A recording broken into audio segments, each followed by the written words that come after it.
Dinas Kesehatan Sumsel catat 432 kasus HIV/AIDS Januari hingga Juli 2025. Penularan dipicu perilaku heteroseksual, homoseksual, dan kekerasan seksual. Palembang sumbang 150 kasus AIDS tertinggi di Sumsel.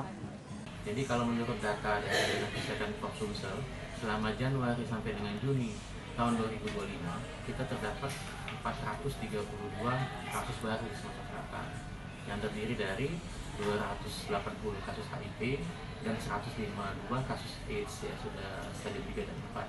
Nah, itu didominasi oleh kota Palembang ya, yang lebih dari setengahnya. Jadi di kota Palembang itu selama Januari Juni ada 150 orang yang terinfeksi AIDS yang sudah kita terdeteksi. Dan dari semua data kita itu, ternyata yang paling dominan itu adalah golongan homoseksual ya, yaitu lelaki seks lelaki.